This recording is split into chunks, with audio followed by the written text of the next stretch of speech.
नमस्कार, मेरा नाम है सत्यम पटेल और आप देख रहे हैं मीडिया दर्शन। अभी हम मौजूद हैं सासाराम कलेक्ट्रेट गेट के सामने और यहाँ पर आपको बता दें कि पूरे बिहार में नेता प्रतिपक्ष के तेजस्वी यादव के वाहन पर मानव श्रृंखला बनाया जा रहा है। और आपको बता दें कि मानव श्रृंखला का जो मेन उद्देश्य बताया गया था वो कि जो केंद्र सरकार द्वारा नया तीनों कृषि कानून लाया गया है, इसके विरोध में ये पूरे महागठबंधन के जो भी घटक दल के नेता हैं वो लोग अपने अपने क्षेत्र में मानव श्रृंखला बना रहे हैं। अब यहाँ पर हम मौजूद हैं, हमारे साथ करघर विधानसभा क्षेत्र से कांग्रेस के विधायक संतोष कुमार मिश्रा जी। हम इनसे बात करेंगे और जानेंगे कि इनका आखिर क्या उद्देश्य है कि इस मानव श्रृंखला को मजबूत करने में यहाँ पे लगे हुए हैं। सबसे पहले सर आपका बहुत बहुत धन्यवाद। बहुत धन्यवाद सर। आप लोग यहाँ पे मानव श्रृंखला बना रहे हैं, इसका आपके क्या उद्देश्य है? देखिए, उद्देश्य तो निहित नहीं है ना।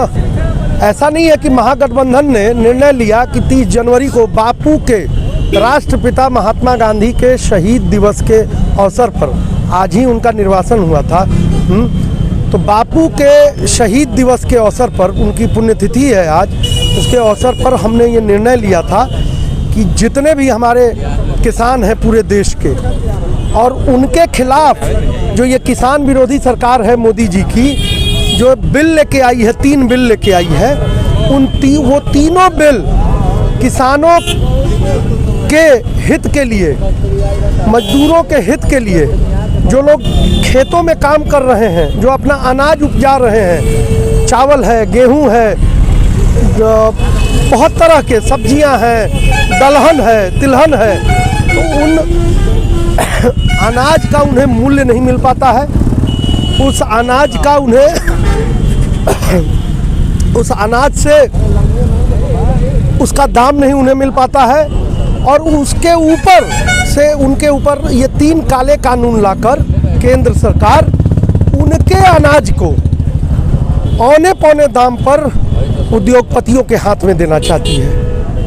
तो इसके समर्थन में जो हमारे आंदोलनरत किसान हैं, दिल्ली बॉर्डर पर टिके हुए हैं, हमारे बिहार के भी किसान जो हैं बहुत सारे वहाँ गए हुए हैं, हरियाणा, पंजाब, मध्य प्रदेश, राजस्थान, बहुत जगह से लोग हैं, और उन आंदोलनरत किसानों के समर्थन में महागठबंधन ने बिहार में यह निर्णय लिया कि बापू के निर्वासन दिवस के, शहीद दिवस के अवसर पर हम एक मानव श्रृंखला बनाकर एक संदेश देने की कोशिश करेंगे कि हम उनके साथ खड़े हैं। मजबूती से पूरा विपक्ष देश का उनके साथ खड़ा है। सर, जो नया कृषि कानून आया इसमें एक चीज़ है कि मंडी को ख़त्म किया जा रहा है और केंद्र सरकार ऐसा करे कि इस कानून के तहत अब किसान मंडी से बाहर, मतलब कि अपने स्टेट से बाहर भी जाके अपने जो भी अपना अनाज होगा वो बेच सकते हैं। इसमें हर्ज क्या है? देखिए, मंडी को ख़त्म करके, तो मंडी क्या था, APMC एक्ट कहता था कि भाई सरकारी मंडी है, सरकारी मंडी में किसान अपना अनाज लेके जाता था, वहाँ तौलाता था, उसको दाम मिलता था, MSP मिलता था। अब क्या है कि उद्योगपतियों को अब नए मंडी बनाने की कोशिश की जा रही है।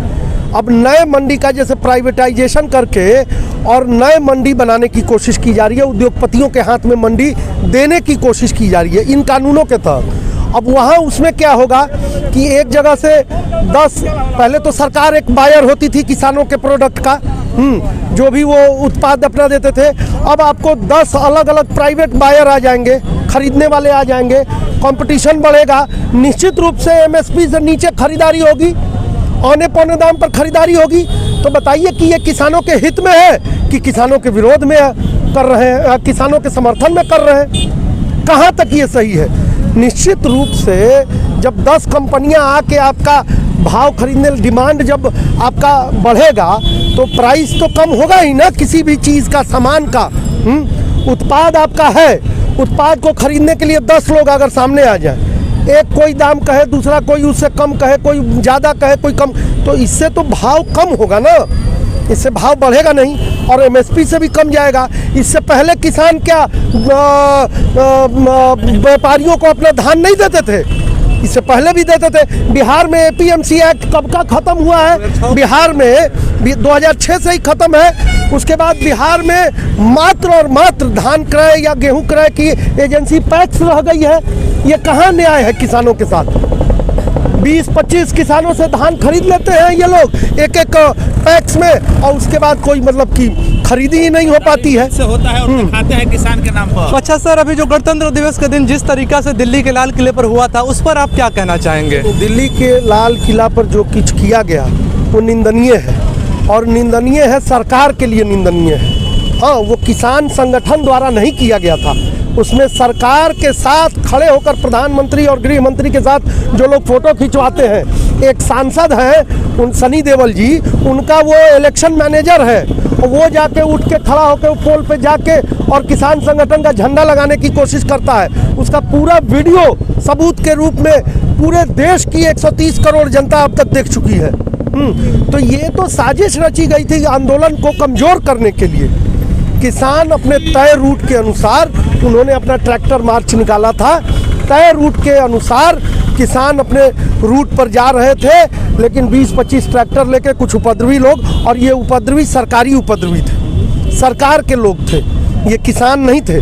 और ये किसान के लोग नहीं थे, किसान यूनियन के लोग नहीं थे, किसान मोर्चा संगठित मोर्चा के लोग नहीं थे, और इसमें विपक्ष का कोई रोल नहीं था। निंदनीय है, सरकार के लिए निंदनीय है।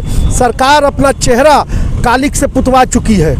अब सरकार को निर्णय लेना होगा और इन तीनों कृषि कानूनों को वापस लेना। अभी आप सुन रहे थे करगहर से कांग्रेस विधायक संतोष कुमार मिश्रा जी को, वो भी महागठबंधन का जो मानव श्रृंखला बनाया जा रहा है इसमें वो शामिल हुए हैं। और आपको बता दें कि इन्होंने केंद्र सरकार पे एक बड़ा आरोप लगाते हुए बताया कि जो गणतंत्र दिवस के दिन दिल्ली के लाल किले पर उपद्रवियों द्वारा जो भी किया गया वो बहुत निंदनीय है, और जो उपद्रवी थे वो सरकार के आदमी थे, उसकी जल्द से जल्द जाँच होनी चाहिए।